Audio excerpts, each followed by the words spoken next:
lucky enough to work here. I'm at Somerset. I have the privilege of working at North for almost 20 years. So I was able to hear Wayne's past presentations.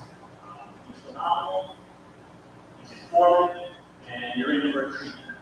So we appreciate you coming. I just asked if you guys are back, so I can, some teacher and educator, but if you can come forward so we can be more engaged, it would be better for the night if you don't mind. With that said, I'm going to hand the mic over to one only Wayne Zone. Thank you for moving on. Normally I wouldn't use a microphone. We are doing that because we're streaming it. Appreciate you guys coming here, making the effort to come here in person. Thank you to the counselors for getting the presentations. More technology seems to advance the harder. So what I want to do, I want to keep this quick moving. If there may be some questions throughout, I'll certainly answer questions at the end. And at the final slide, I'll give out my cell phone and email and all that stuff. If people want to contact me for additional help, whatever it makes sense to you. A lot of people don't feel comfortable asking questions to the group, or maybe down the road something that I spoke about tonight finally becomes a reality because of your particular recruiting situation. So the way this presentation works and the recruiting process works is really 3 main steps that you as the athlete, student athlete, or the parent have to go through to manage this crazy process. So I'm going to tell you those 3 steps now quickly, then I'm going to do a little introduction of that material, and then we'll get to that presentation. So the first part of it is there's over 3,000 colleges in the United States that have athletics.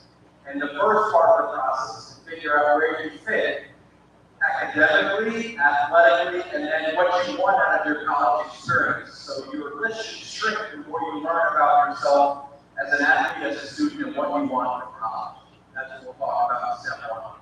Step 2 is you've identified schools that seem like they'd be a good fit for you. How do you bridge the gap between being a high school athlete and the college coaches and the schools you want to be recruited by? And that's step 2. And then step 3 of the process is when you're actively a recruit, what things does a recruit face before they make a final decision on where to attend and commit and enroll, etc. So that's basically the minute overview of what we're going to talk about. The first couple of slides are really what you're up against, what you're facing in this process. And I don't come out here to stress people out. I do these talks because I think recruiting is very stressful. And the idea is to give you some clear-cut steps to manage it. But feel free to yell this out. What percent of high school athletes play college sports at any level? Just yell it out if you like it. I heard a lot of numbers. I don't know if I heard this. So it's 7%. The next 2 slides, pardon me for doing one thing. It just reminded me of this. If you want a copy of this PowerPoint, years ago I would just print them all out, these copies, and it was a mess. I now came up with this system. You just go to that number, put in the word recruiting in the PowerPoint, get sent out to you, and I don't know anything you know, trees or the process. And the reason I pointed that out now is I don't know if you can see this from where you are.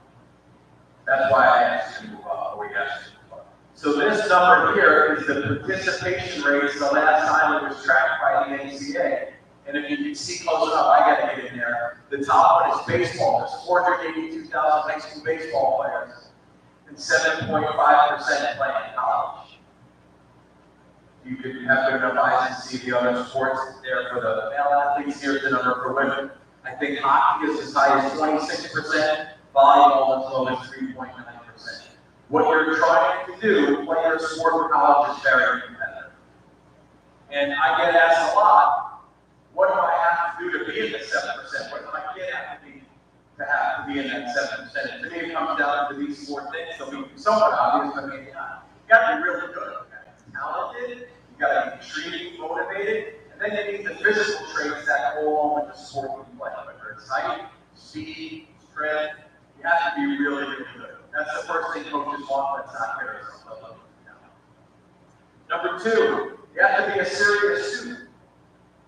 I didn't say you have to get a 4.0 and take an SAT or an ACT to get a perfect score. A college coach just does not want to recruit an academic head. And if they have a lot of kids to pick from, if they have a kid that's they're worried about academically, or just find an equally talented player, that's less than academic work. So you want to, when people ask what kind of student are you, they just want to know you take your grade serious. Number three, you have to have an understanding of the recruiting process. And most people know about half the process from somewhere in that range, from other siblings, they have their own children, coaches, friends, social media. There's enough information to go around, I think, to get people confused and lost in the process. So hopefully tonight I spell it out a little better. And then the final piece is, what is your development plan? What is your sleeping plan? Nutrition, strength training, speed, skill work, all of that. Are you going to be the same athlete as a senior that you were as a sophomore? So are you, because college athletics is extremely competitive. You don't just get to a college roster and the upper class and say, great, you can take this year, I'm going to take my position. No, they've been working hard to get the right to play. So it's really competitive when you get to a college roster. And then when you become good enough to be a starter, and you got to play other teams, and they don't want to play. So you have to have a foundation of a work ethic that a college coach wants to see. So now we'll get into what starts that first part of the process. And to me, this talk and these slides go from easier to harder. So we'll start with this. Your first step in this process is to start narrowing your list as if the sport doesn't factor in at all. Because sadly enough, it's less than half the college freshmen play all 4 years of the sport. So even though they've been playing a sport they love since really young, they get to college and somewhere along the way they may stop playing the sport. You want to yell out why kids would stop playing a sport in college?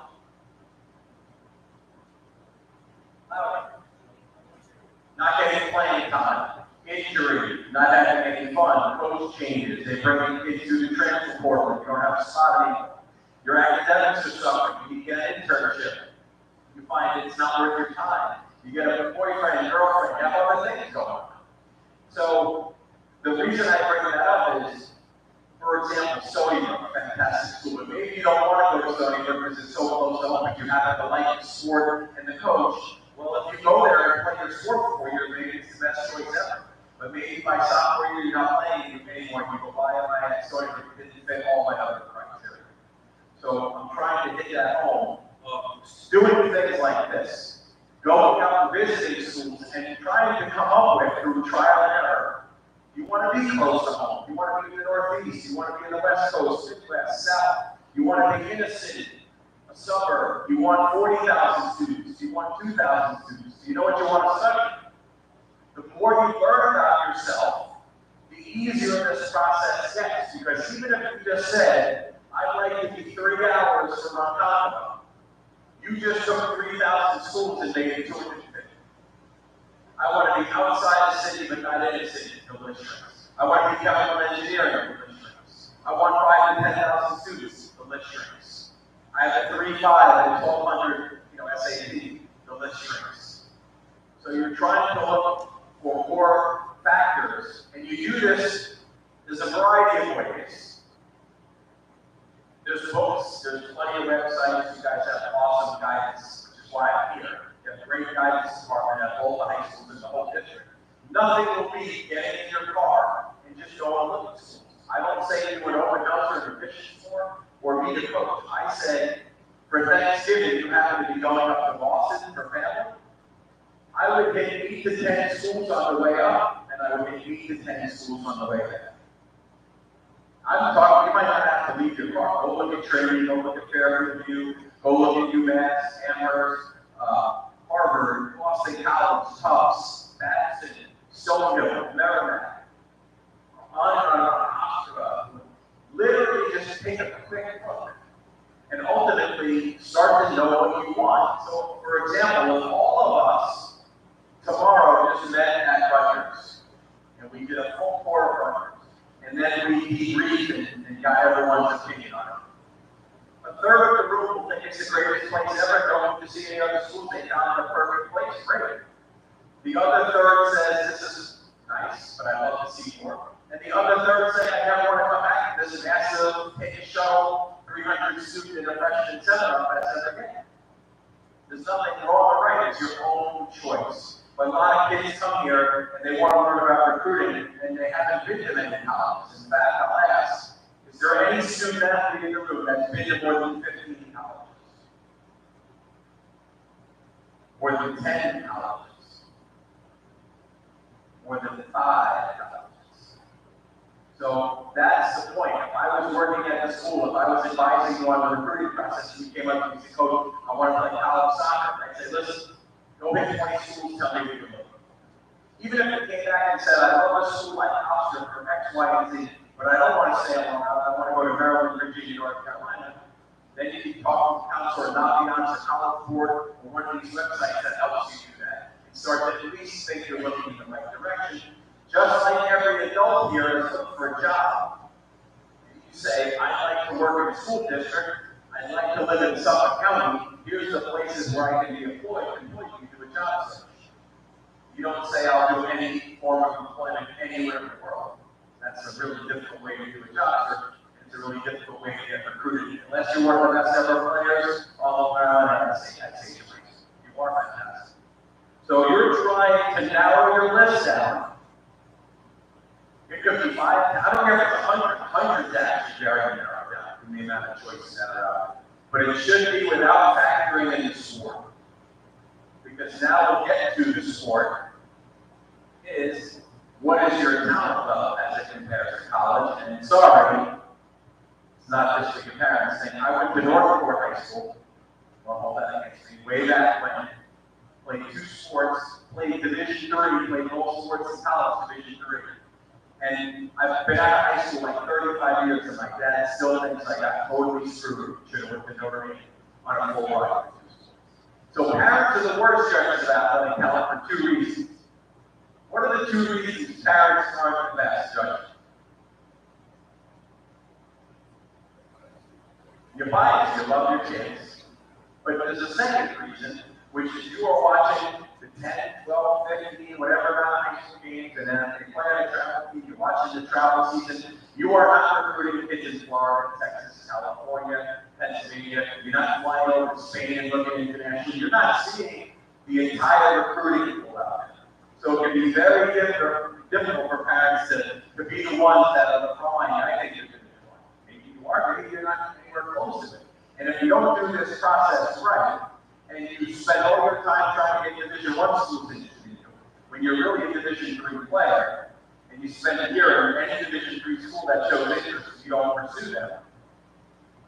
And then a year later you go, holy cow, I feel like Haverford, Gettysburg, Franklin, Martin, those are the schools that, Coach, I'm really interested. They finish their recruiting class.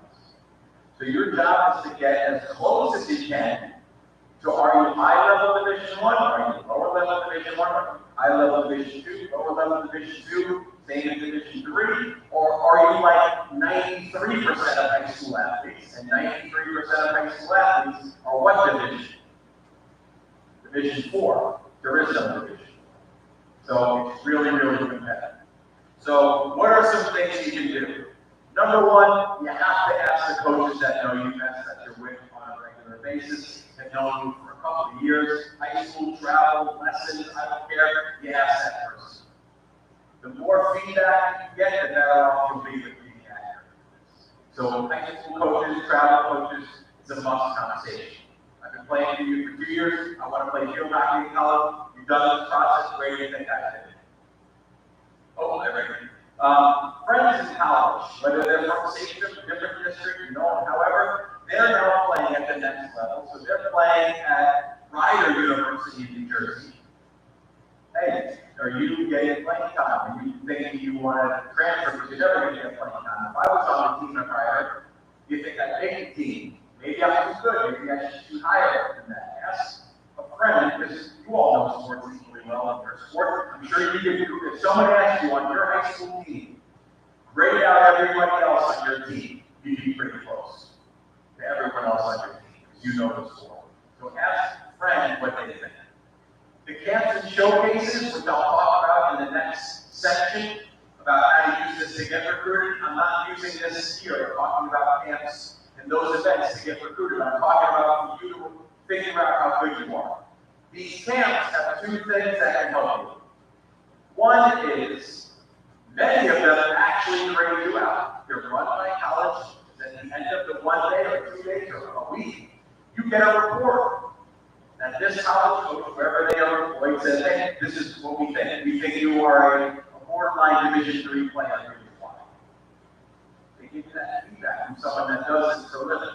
So that can be extremely helpful. And along with the second thing of just judging your gut, if you go to the Boston College field hockey camp, there's 150 girls, and you're one of the best at that camp, you're going to be a scholarship player at the college, Division I level. But you might also go to that camp and there's 150 girls, and you feel like everyone is better than me, which is possible.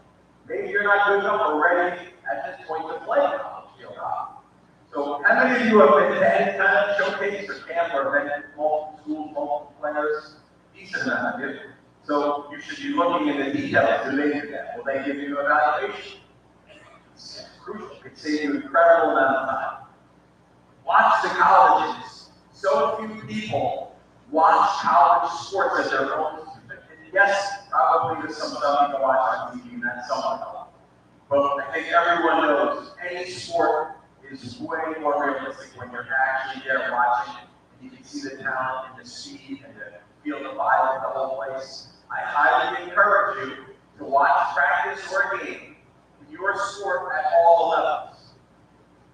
Go watch Sony Brook play soccer. I go watch the Delphi play soccer with Malloy. I go watch Farmingdale or Westbury. Just get out there and look, because sometimes people get blown away and think, wow, I didn't think I could play Division I. I was at that game. I know I can play that. And then conversely, sometimes they go to Division III game and thought, well, wow, this is my backup. And if everything else is wrong, I cannot believe how big, strong, and fast, and good everybody is. So I think what happens to most people, from my experience doing this a long time, most people in their head have this frame of mind. Here's high school sports. Division III is like 13th grade, that's just a small jump. There's Division II above it, and then Division I is this massive jump over everything. And I think it's really not the case, especially if anyone in the audience played Division III sport. It's definitely high school, Division III, Division II, Division I. It's a massive jump from high school to any level of college. I'm not here to promote Division III. If you all want to play Division I, let's hope that goal happens. But the reality is, most high schools churn out more Division III players than they do one Division I and II. There's more colleges that have Division III schools. Okay? Individual sport athletes, it should be much easier for you to figure out your talent level. Hopefully, we all know why. Because if you have a USGA handicap in golf or USCA ranking in tennis, or you have a certain time in the swim or track and field, you're basically competing against yourself or the water or the track. So your mile time, you can just go to college websites and see what the milers do. And see where you stack up. Unless you think you're undertrained, you haven't developed, you are a 540 miler if that's what you're doing. Whereas you could be on the softball team and say last year, you know, I hit 30 or I hit 450, I only made 2 errors. College coaches should love that. College coaches care less about your sports stats. They care less. Anyone want to guess why? College coaches don't care about your resume and your profile and any of that stuff. Any guesses?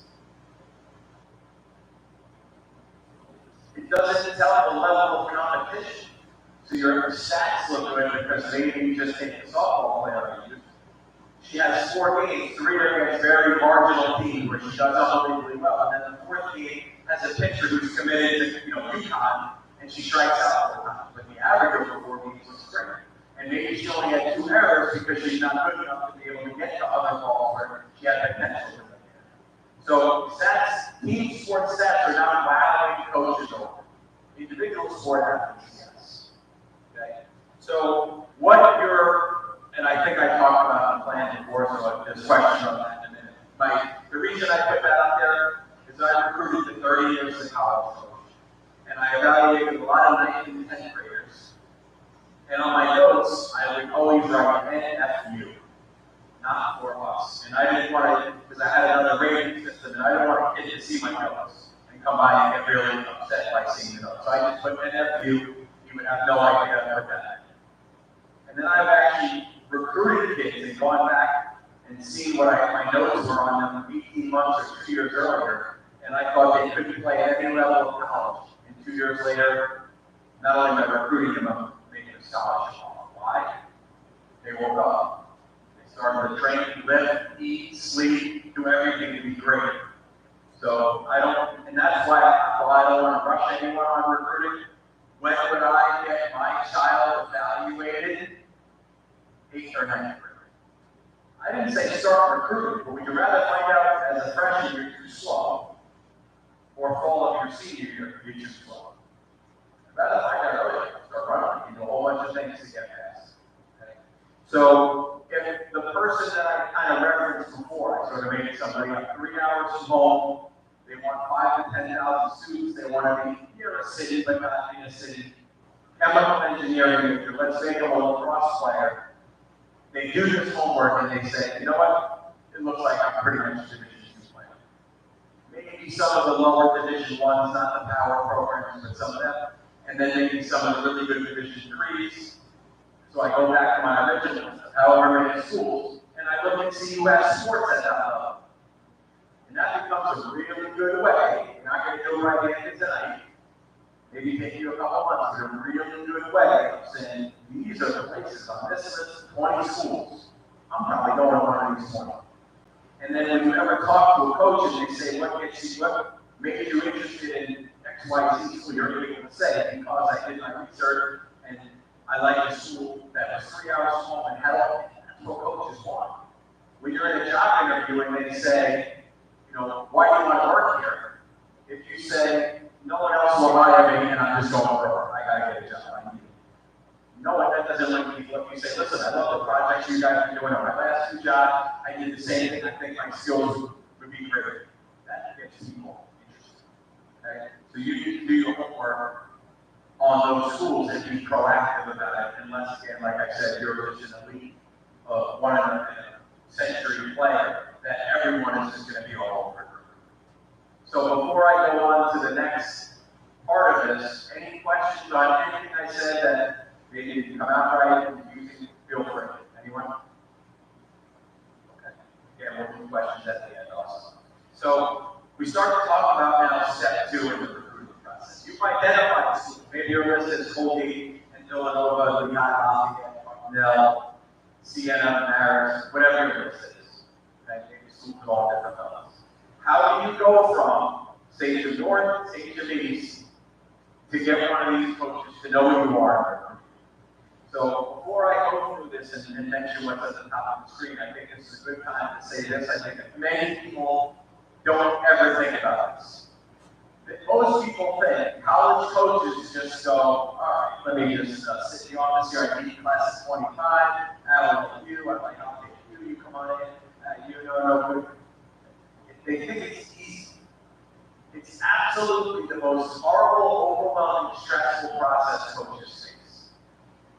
At most sports, everybody but football, where they have 50 coaches on staff, everybody else has 3 coaches employed to coach and recruit. There's hundreds of thousands of high school athletes spread out all over the country. There's NCAA rules. There's a million tournaments, a million different camps. There's budget restrictions. Then you find a player you like, only to find out they're not really interested in your school, they want to go somewhere else. It's an overwhelming process. And that's why I'm saying if you can be the one that finds them, that really doesn't mean he'll recruit you. But look what it says at the top. If you get a no from a college coach, you've got way further than most. Most of that 93%, which will not play in college, about 80% of that group never got a no. They never had one conversation ever with college. If you get a no, you don't need those. You're not good enough for the program. You're good, but not good enough for walking quick. Your grades aren't good enough. If you get a no, you're going to get a yes. You're eventually going to get a yes. If you have a list of 20 schools and 3 or 4 like you, oh my God, you have an unbelievable chance to play at a great college that's the perfect fit. Most don't even get to that part. So let's talk about the 3 things and the combination of things that you can do to get a college coach to know who you are and evaluate you, even if they say you're not good. The best thing ever is going to be seen playing live, I mean, seen in person live.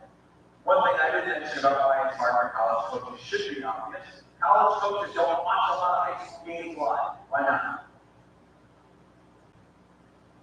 Yell it out. No? Said it's too many to go. Good guess or no?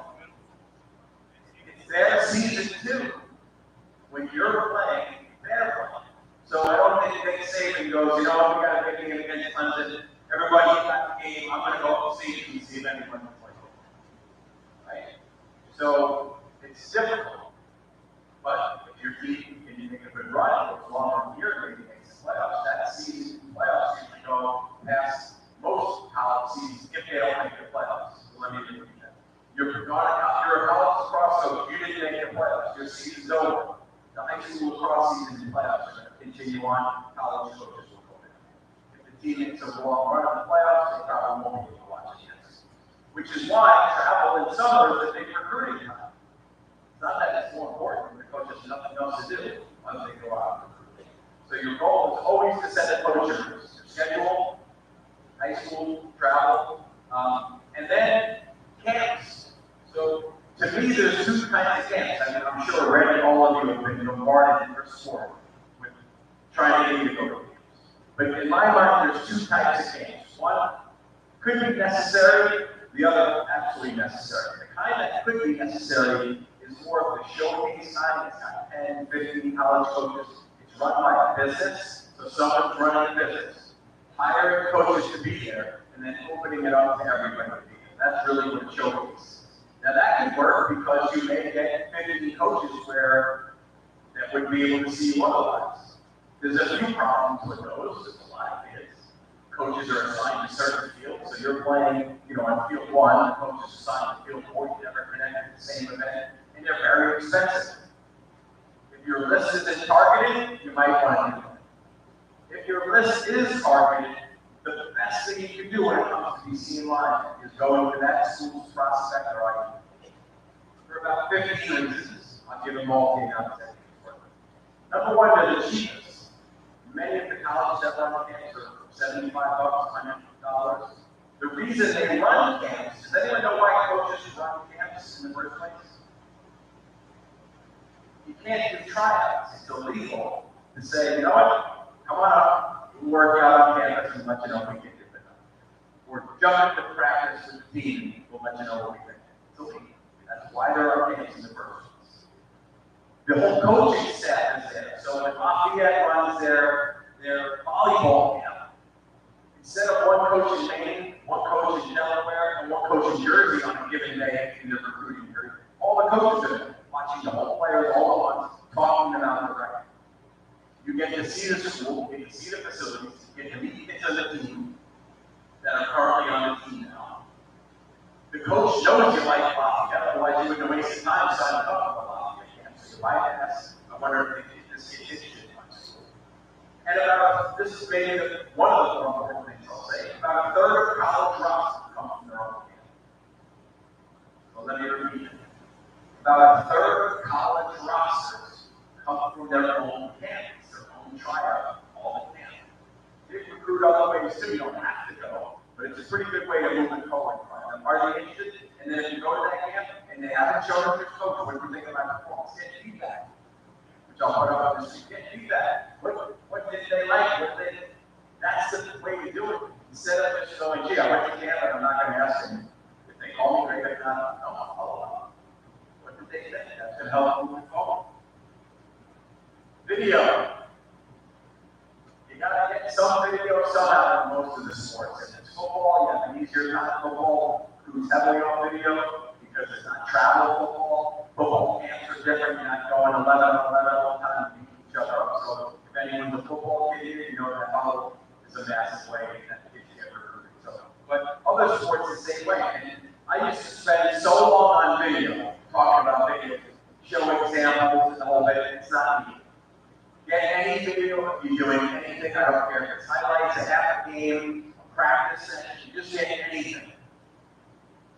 Just get anything and put it in a simple thing. Don't make a coach log in to do it. Send it directly from your phone. Attach it to an email. Put it on YouTube. Make it simple. Make it really simple for a coach. So I'm going to talk a little bit more about it in a second. And then a reference. This always was important. This is the only way people recruited during COVID, and it's now still probably your biggest thing. When somebody calls for you, any coach, alum, pro, scout, travel coach, anyone calls for you, I can tell you now one thing that's going to happen, the coach is going to research and probably come watch you live, or maybe watch the video. Maybe they weren't going to watch every video that gets sent to them, but when someone calls and says, hey, I got this kid, this team is really good. You know, it's like the other kid I sent you 5 years ago, this kid's the same kind of player. He sent a video, or she sent a video, you can take a look. Yeah, now I'll do my email and look it up. Or yeah, I will make a point to come watch you. Coaches don't show up to events going, gee, wonder who's playing today, I'd like to see him. Even if it's a tournament with a lot of teams, they're going there because they're following a lead from somebody that they trust. And that's why it's a combination of all these things. There's not one camp that's magic, not one video that's magic, one phone call. It's a little bit of everything. It's a little bit of everything. How do you get a job? A little bit of everything. Right? How do you find someone you want to marry? Is there one way to find someone? There's a lot of ways. Same thing here. So whatever ways to connect the two sides, the more you can do, the better. Follow up recruiting services. Glad I put it up there as a reminder. NCSA, be recruited, college prospects of America, all those things. It's a complete list. Please don't do it. No coach recruits off of that. They don't want to put on a computer and look at some, email from some. You do it. It's your job. You can get help from your counselors and your coaches, etc. But that's not how college. And the only recruiting services there are that are worth it, which is why I put 99%, are in football and basketball. People are employed. They start a business and they scour the United States and they produce a list of 300 best high school basketball players or 500 best college high school football players, and the big programs buy the list.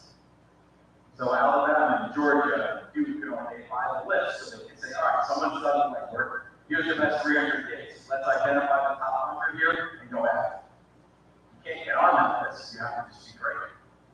That's their job to find you. Totally different type of recruiting service. And then, of course, when should you do this? When do you go to camp? When do you send out radio? When do you have somebody call you? Another thing I can talk about forever. My answer is when you're ready. When you are ready to talk to a coach, when you feel your skill is good enough, when you feel your physique, you're ready, strength, your speed, all that is good. Most kids at some point in junior year. Probably the single biggest time across all sports is the summer from junior to senior. And most of the NCAA rules now prevent younger kids from getting recruited, but there's still ways around that. And coaches are talking to their high school coaches, or talking to their travel coaches, or talking to kids at camp. And even if the kid is 20, 27 and they can't officially offer yet, they know that the day they can, August 1st, going into the junior year, the offer's coming. They don't just wait, and say, let's not do anything on that class, it's a rule sake. They'll follow the rules, but they will absolutely. You tell me right now, especially in the big sports, Alabama, Georgia, those of the world, do they know the best 2028 high school football? I don't know. And that one would be middle school football players are? Yep. Big business. So before we move on from this slide here, I get most of the questions. Any questions on this? Gotta be public. Okay, keep on going, we can get back to this. So the next part of this talk is about you are being recruited. So either you are ready or you're doing some of these things and you actually start to get recruited. So before I turn the slide over, I think many people don't really know what it means to be recruited. In my mind, here's being recruited. You get a phone call, you get a text, you get a direct message on Twitter or some other social media outlet, direct message. You get the coach to see you at the school. The coach comes to your house. The coach talks to you one-on-one after a camp or a game or a tournament. If you're wondering, gee, I wonder if this school is recruiting you, you have to wonder if they're not. somehow maybe you got on some list and you just been marketed something or whatever the case is, you'll know when you're being recruited. So let's start there. And when you are being recruited, you have a variety of things to tackle, this being the first one, which has gotten much easier for everybody. So I'm going to explain what this is. This is the eligibility clearinghouse. This says, for Division 1 and 2 specifically, although I'm going to give you some more information on Division 3. Division 1 and 2 is the scholarship level. They give out scholarships. At that level, when you graduate, say, to East or North, the NCAA wants to know what your core GPA is. Not your overall transcript. Admissions wants to know your overall transcript. But the NCAA needs to know what your core GPA is. In 16 core courses, English, Math, Social Studies, and Science, starting freshman year. So your GPA can be no lower than a 2.3 in those 16 core courses when you graduate. If you graduate below that, just say, well, I'll take a summer course, or it's too late. For Division 2, it's 16 core courses and a minimum of a 2.2. That 820 should not be up there. I'll explain that in a second. So to play Division 1, when you graduate East or North, in the 16 core courses, you need no less than 2.3. For Division 1, you need no less than 2.2. I'll explain that in 20 in a second. For Division 3, they have this new system. So what they previously would say is if you're going to play Division 1 or 2, come in and register, and you would be in the clearinghouse. If you were Division 3 or undecided if you were going to play college sports, don't do anything. And then kids would not do anything. And then actually get recruited by a Division 1 or 2 school. And the coach would say, "Can I see your clearinghouse ID?" And the kid would go, "I don't know what you mean." And then he would go register, or she would go register for it, and it would take a month or 2 months to get in the system, and they would just go find another player. So now what the NCAA likes you to do is if you're sure you're playing Division 1 or 2, you go into this website, again, ask to get your PowerBook, that's just a link in there. You register, this is $90 at the moment. If you think you're going to play Division 3, you're not sure, you just create a profile for free. And then if you do go Division 1 or 2, you just transfer it over and it takes a day to go from a profile to an account. The reason I screwed up and put this 820 in is there used to be a sliding scale up to January of this year. So as of January of 2023, you no longer need an SAT or an ACT to play college sports Division 1 or 2. Some admissions might require it, but not that you need the whole history of this sports thing. During COVID, kids were not taking SATs or ACTs, we know why. And then, even when they were, a lot of schools were going to test options. So a kid was taking an SAT or an ACT only for the NCAA's purpose. So as of 2023, this is the announcement, you no longer have to take an SAT or an ACT for eligibility. You might need it still for admissions. So there's no sliding scale. It used to be the lower your GPA was, the higher your SAT or ACT needed to be. And the higher your GPA was, the lower. It's a whole scale that I would put up on the screen, which I'll never do again because now they gave that all. Okay? Typically, and I don't know if there's any advice in the council, most schools say they do this in your junior year. Go to the website, sign up, the school gets notified, they send in official copies of your transcript. There's no harm to do it earlier, but keep in mind one more thing. Many people register for this clearinghouse that don't get recruited, don't play in college. You don't just sign up for this thing and go, oh, I'll get recruited. No, if you're being, if you're a player that's going to play in college, this is something that you have to do at some stage, typically in junior year. Is that what you guys? Again, if there's questions on that, we'll go through. This next shipping year, you're getting recruited, you're getting these phone calls, these visits, 3 schools, 10 schools, who knows how many. They're recruiting you, they're selling you, they're good coaches in good schools, but you now are the customer that has to pick one of these, and very likely, regardless of what you get offered, pay a fair amount of money to commit to this. So you should be either listening to what the coaches say about these things I'm going to go over, or if they don't go over them, you should be asking, hey, you didn't mention this, how about that? which is not, you don't have to just sit there and quiet. It's actually good when you show your interest, right? It's a family. College sports are a family. Folks get to pick who they want in the family. And if you show interest, hey, tell me how you do this. Why don't you guys show your interest? It doesn't need to question that. You care about your future. So there's 4 categories of this recruiting process that you should be really knowledgeable on by the time you pick your school. Number 1 is academics. What is in place at this university to help me, study hall? Do I need to pick classes in season before regular students so I can work around my practice and games? Are there tutors? If I'm on academic or athletic, what are the programs? You're going to college to get a degree, to get an education, to get a job. How do I manage playing hockey and engineering? How do I manage playing softball and biology? They should be explaining that to you. Second thing is, what are the coaches really like? They spend a whole lot of time with this program, and many people make the mistake of judging the coach only from a brief interaction in their office or on the phone.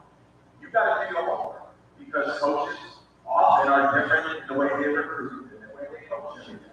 So whether you watch a practice, watch a game, talk to current kids in the team, talk to the current parents of kids in the team, do your homework. Of all the coaches, head coaches, assistant coaches, especially if you play a position, you might be coached specifically by a certain coach. Do you have a question? Or you just stretching out a little bit? Recruiting. Why are they recruiting you? What's possibly in store for your college career? You're going to play as a freshman. How many girls are they recruiting in your class? How many forwards are on the team? Is my position going to switch? So what is possibly going to be in store for me here? And not if you think the coach says, well, of course you're going to come and start right next to go. They're going to say, listen, we like you, that's why we're recruiting you, but we're pretty stacked at the moment. I don't see you playing much as a freshman. We might redshirt you. You'll practice with the team. You won't use any eligibility, and you'll still have 4 years after that. Doesn't mean that you automatically go to the school that says you can play sooner, because maybe the one you can play sooner is a lesser program than the other one that says it's going to take you longer. But you should know the situation.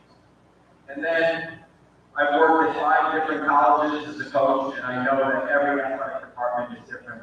And you wouldn't know this, which is why I presented it. What's their concussion policy? What's the drug testing policy? Whose insurance pays for injury, surgery? How do they travel? They travel by plane, bus, or kids driving. What's their facility like? Is it their own facility? Do they share it with other teams? Do they have an athlete-owned gym? Is there a strength and conditioning coach for their team? What's the locker room like? What's the fundraising like? Do they have to fundraise $3,000 worth of raffle tickets on top of the tuition? There's a lot of those things that you should just, and as you get more into the recruiting process, you might visit 2 schools and they show you the weight room and show you the team working out with a strength coach. And then at 3rd school, you didn't see the weight room. It wasn't part of the program. During the visit or after, I'd say, coach, we didn't get a chance to see the weight room. You have an athlete on the weight room with a strength coach. That's a question I would ask. Your life is a whole lot different if you have to work out with just the kids in the team on your own, you do your own strength training in with the regular student population. Sometimes that's just the way it is. But again, you want to know what you're getting yourself into ahead of time, because, and I'm trying to adjust this on the screen, it's still hard to see, but this was the last time I logged into the NCAA transfer portal. And it says 29,547 kids currently in the NCAA transfer. That means all sports at all levels. There's almost 30,000 people looking to change the situation. Doesn't mean it's all negative. Every kid who's in there has a different story, but a lot of them are leaving because something that they thought was going to be the case is not the case. And that's why I'd rather ask ahead of time than get there and just go, oh, I had no idea there's this many this or this is happening. You got to do your homework ahead of time. Again, you're right, you're the customer. All right, let's keep on rolling. We have 2 really main topics to go over still. It's admissions. I think most people know admissions as a student athlete is a unique process. It's going to be much different and earlier than the regular student because the coach can't afford to recruit somebody who's not going to be able to get into the school. So the very first thing a coach does after they know you have the talent is ask for a transcript. So if you're of that level where you think recruiting is going to start happening for you, I would get an unofficial copy of my transcript and I keep it on my computer or phone so that when a coach asks you, you're able to send it right away and it makes it look like this is something normal for you. Not, oh, you're the first one to ask. Let me go to my counselor and take some money to get a transcript. Okay, so anyone that would immediately send a transcript back to me, I'm on the right person here. I'm not the person to ask. So who gets the transcript and they fill out this pre-read form? Sometimes they'll send it to you to fill out, most of the time we get the information. What is on a pre-read form is your name, your address, social media accounts, which I always believe, blank. I don't want anyone to be looking for anything that's, so when they ask social media accounts, they ask, are you an incoming freshman or a transfer? Are you a scholarship candidate, a walk-on candidate, preferred walk-on candidate, a tryout candidate? What are your grades? What's your potential major? Are you honors eligible? Have you done community service? Do you have any discipline issues? Pretty thorough piece of paper. That goes with your transfer to admissions, and it comes back one of three with 3 pieces of information. The worst, or the one you don't want, is this person is not admissible. So admissions will say, based on what we see, they're not admissible. And then you just turn around and tell the kid, sorry, it's not going to work. Admission says they're not admissible. And a kid might say, well, I'm having a great semester. Can I reset my transcript in after this marketing period? And I say, most coaches would say yes, but probably done with the recruiting class by that time. They're just going to move on to somebody else. By the way, it doesn't mean you're denied from the school because you haven't applied to the school. Admissions is saying right now, from what we see, no. You can still, if that's your dream school, you get your grades up, you can still apply to get it. What you're hoping for, and the coach is hoping for, is you're admissible. Just like I just said, you're not admitted to the school yet. You're admissible at this point in time. If your grades stay somewhat the same the rest of your time in high school, when you apply, you'll get in. If you tank for a year, you won't get it. Or maybe you were getting academic money and they promised you $20,000 for academics, and then your grades were going down. So by the time you apply, that $20,000 is now $12,000. But when you find out that someone's admissible, you continue on in the process, and again, hopefully, say as part of that. So I worked at the school I worked at most of St. Croix University, 16 years folks there. Every transcript that will come back with admissible had a dollar figure. Most of the time in the $14,000, $16,000 range. That's free grant money year after year that you would get unless your grades tank while you're in school. So the better your grades are, the more options you have and the more money you spend.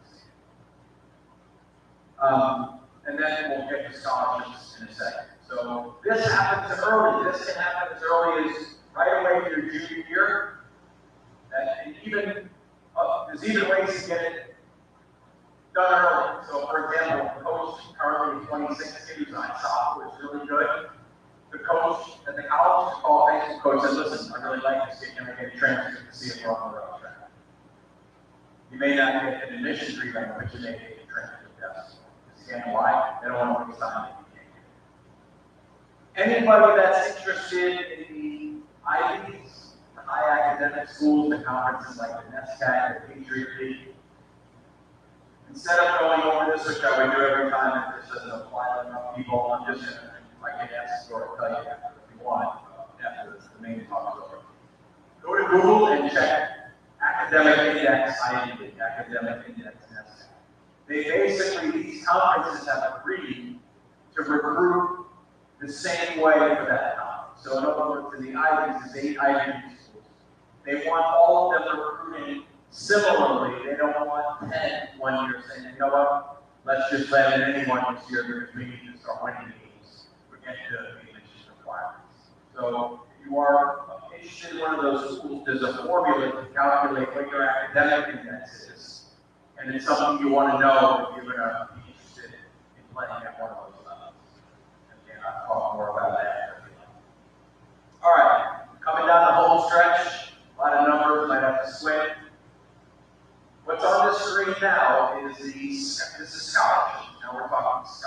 money, Division I and Division II. This is for all of the women NCAA sports that currently offer scholarships. On the left, you have Division I, and on the right, you have Division II. And here's how it gets broken down. So, Division II basketball. So, Adelphi women's basketball and scholarship. What's that? That means that Adelphi costs $50,000 for tuition, room, board, and books. 50,000 times 10 is $500,000. That is their scholarship budget. Not every recruiting class, but the whole program at once, freshman, sophomore, junior, senior, fifth year, or super senior grads.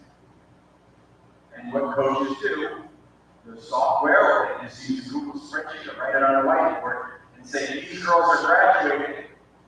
This girl said she's transferring. We now have 4 scholarships leaving. That means we have 4 for the incoming class. Incoming transfers, incoming high school students, however they want. The big thing about these numbers is there's 2 sports, football and basketball, surprisingly, that you either get $0 or everything. 0 or everything. Or if you follow the NCAA, you know, the NIL is, you get more than that. Maybe it's like this. We're not going to get into that. You get more than those dollars. Every other sport can do a partial. So up here, soccer can give you $5,325 on top of your academic money, whatever they want. It can be partial. And coaches decide if they want. They want to give full to key players, they want to spread out the ball within the team, whatever they choose to do. Here's the number for the men. One thing to keep in mind is just because this number's up here doesn't mean every college gives out this amount. This is what we call a salary cap. This is agreed upon rules by the NCAA. You can give out no more than this. It doesn't mean you have to give this out. Maybe you don't have the budget or whatever the case is. I mean, people look up here and they see 85 football. Tennessee football can give out 500 scholarships. They have plenty of money. So it's limited to 85. So when you turn on the TV, it's 110 kids on the team on the sideline on Tennessee football game. 85 are paying college, and the rest are recruiting walk-ons. They didn't just show up with helmets and cleats. They were fought after like crazy and given a roster spot and possibly carry a scholarship down the road. They're heavily recruited. They're not just showed up and looked for a tryout, you know, like a sheet that said football tryouts at Tennessee. So before I go into this last piece, I cover a lot without asking questions. Admissions, scholarships, there really is a lot to this, and I'm trying to give this talk in a way that provides enough of an overview. There's a lot more detail, so if you have a question, it's probably worth asking. Yes.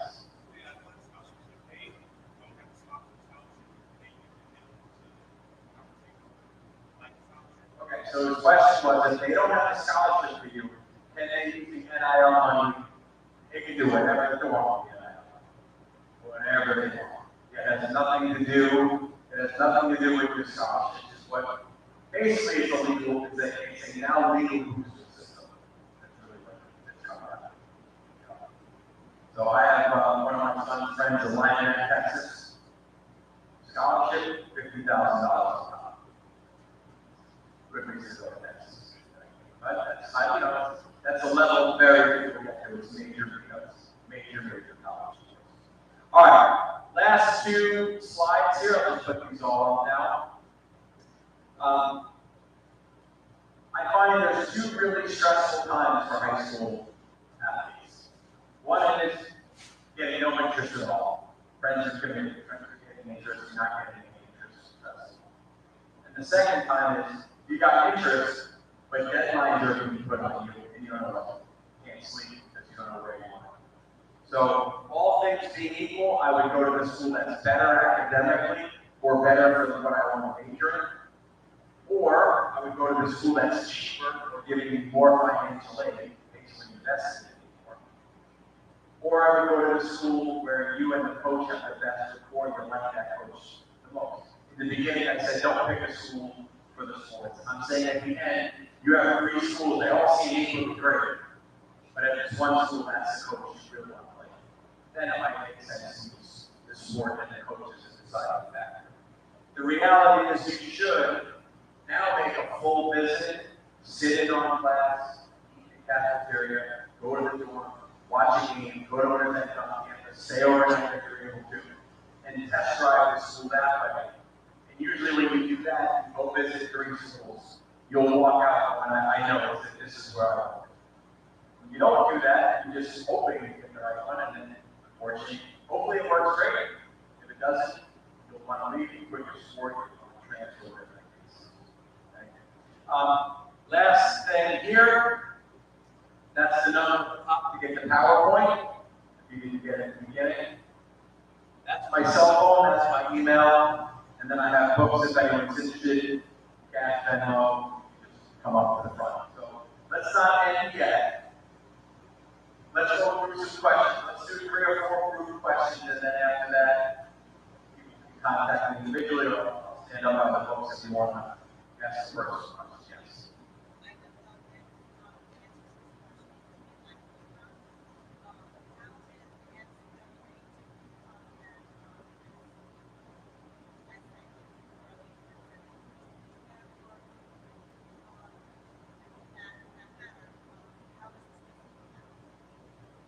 Hold on, your question is how is the NCAA different than the NCSA? The NCAA is the governing body of college sports. NCSA is a business that tries to aid.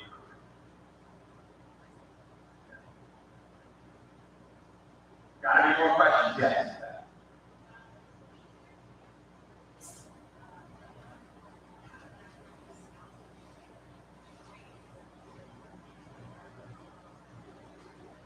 Can you say it one more time louder?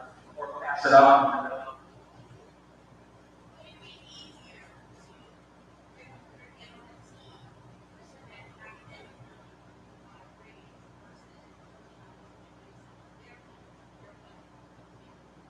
Okay. The question was, is it easier to get on a team because he's an academic one rather than a coach that can use their scholarship? The bottom line is coaches want to win. They need good players. If you're a good player and a scholarship team, you're going to get a scholarship offer. They're not going to say, well, this kid got really good grades and looks like my family made some money, so you know what, let's not give a scholarship, let's see if we can just get them like that. You know what's going to happen? Other people are going to offer a scholarship. So if you have the talent, you're going to get offered a scholarship. Now, if the coach is out of scholarship money, and you can get a good academic package, and that coach says, listen, I don't have any scholarship money, or a coach might say, I don't think you're ready for a scholarship. I'd love to give you a roster spot. You can use your academic money to pay for it, and if you pan out, we'll give you a scholarship. Why not here? But, so in certain circumstances, most of the kids getting scholarships are combining both of those money. So again, I would have offered many kids say, hey, you got 16,000 academically. I'm going to match that for the sport. 16 athletically, 16, 60, 32, there's 65%. I give you 2 weeks. That's usually how it goes. You're combining both sources of money. Good question. Come on, let's keep going. Yes? When it comes to the scholarship money that are available for this part of that pregnancy part, what is the percentage, or is there a percentage? This is like your full scholarship. This is 50%. Are there caps, or do they all have that flexibility to be able to offer them a full scholarship? So only Division I football and basketball are fulls. Everything else, even Division II football can be part of it. So every other sport besides Division I basketball and football can break down that money however they want. So even though they might have, let's go back here, even though, so men's soccer is 9.9, there might be 35 kids in the roster, 10 are recruited walk-ons, no money. So let's say 25 are getting money. Let's say 15 are getting a little bit of money, maybe 10 to 15% of the cost of the school. And then another 10% of the best players, that will be the key players on the team, are going to get tuition, 50%. That's how most coaches will do it. The roster is divided up between high money players, lower money players, recruiting walk-on players. The great part of college is the best players win. If you're getting a lot of money, you're not playing well, you don't get in. You're not getting any money, you're playing well, you get in. And maybe you turn yourself into a scholarship player. And that's why one of the big things from the portal is that if you've been recruited without scholarship money and you become a really good player, the coach is going to say, can you come to the office, and they're going to offer you scholarship money. Because they know if they don't, you put in the portal, someone sees how good you are, you snap up every day. So the reality is help kids earn money better. Yes.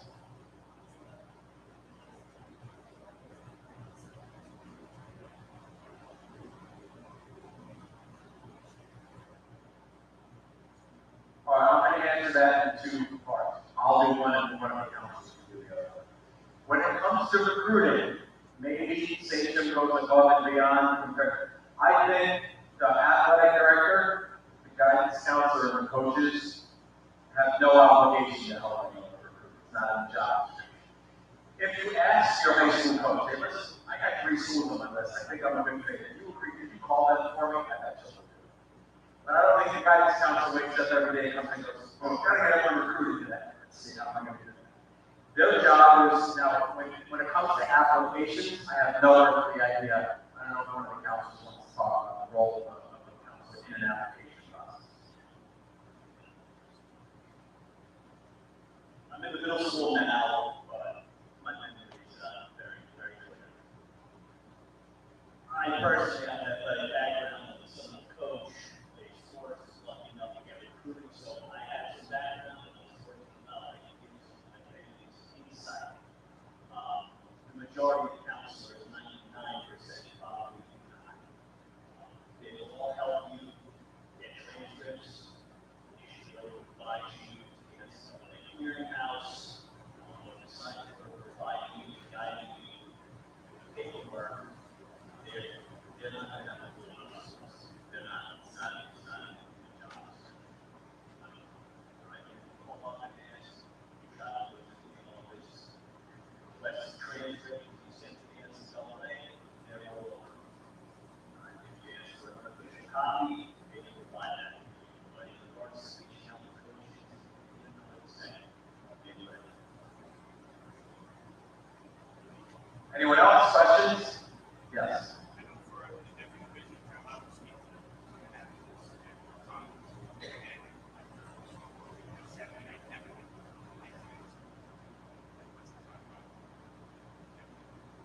So, first of all, the question is when can coaches reach out with specific rules about when they can send this, academic information, and then they can send recruiting information. It depends on the sport. So every sport has its own governing rules of when you're allowed to kick all that stuff off. So, and a lot of it is kind of football, basketball, instead of also when coaches would get certified in NCAA recruiter, when you log into the test, it says that you're football, basketball, and then usually all of those sports. Most of, in terms of when the recruiting actually is allowed to officially start August 1, going into the year.